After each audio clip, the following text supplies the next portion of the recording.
Simple, Swedish luxury, or Japanese excellence? Which one is getting your money here? We're talking about the 2021 Volvo XC90 and the 2020 Acura MDX. It's a head-to-head comparison to see which one is the cool enough crossover that deserves your cash.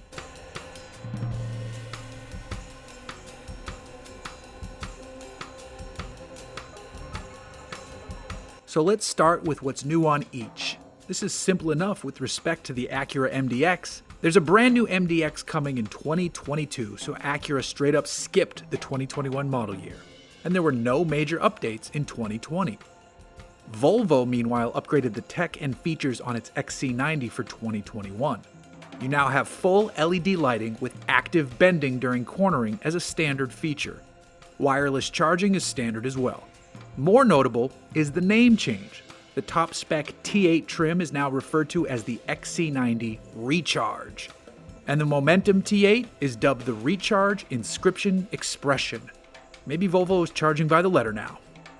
On the outside, there's a clear difference of opinion with respect to styling. Volvo keeps its lines simple.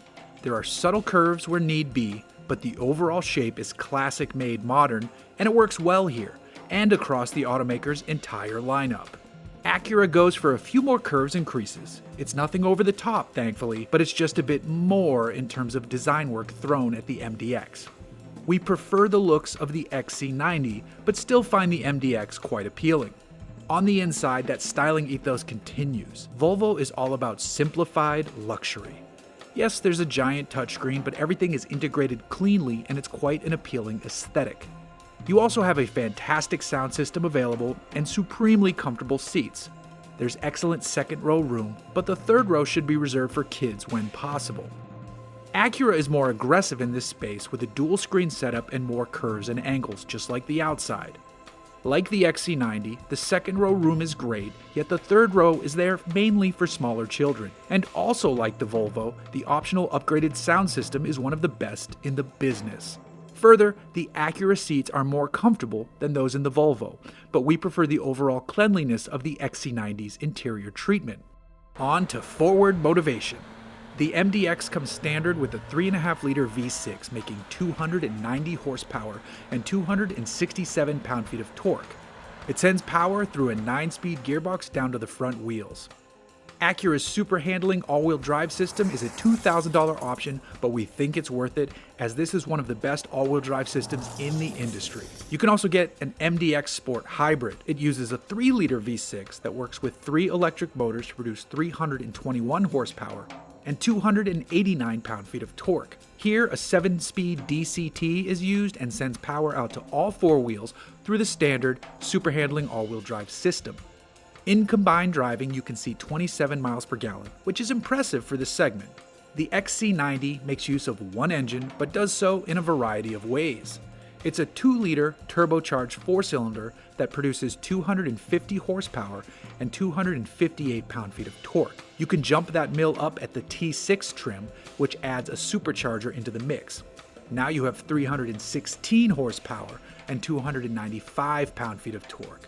Most interesting of the bunch is the formerly T8 now Recharge plug-in hybrid that takes the T6 powertrain and adds 2 electric motors, a small battery pack, and a charging port. Now you have 400 horsepower and 472 pound-feet of torque.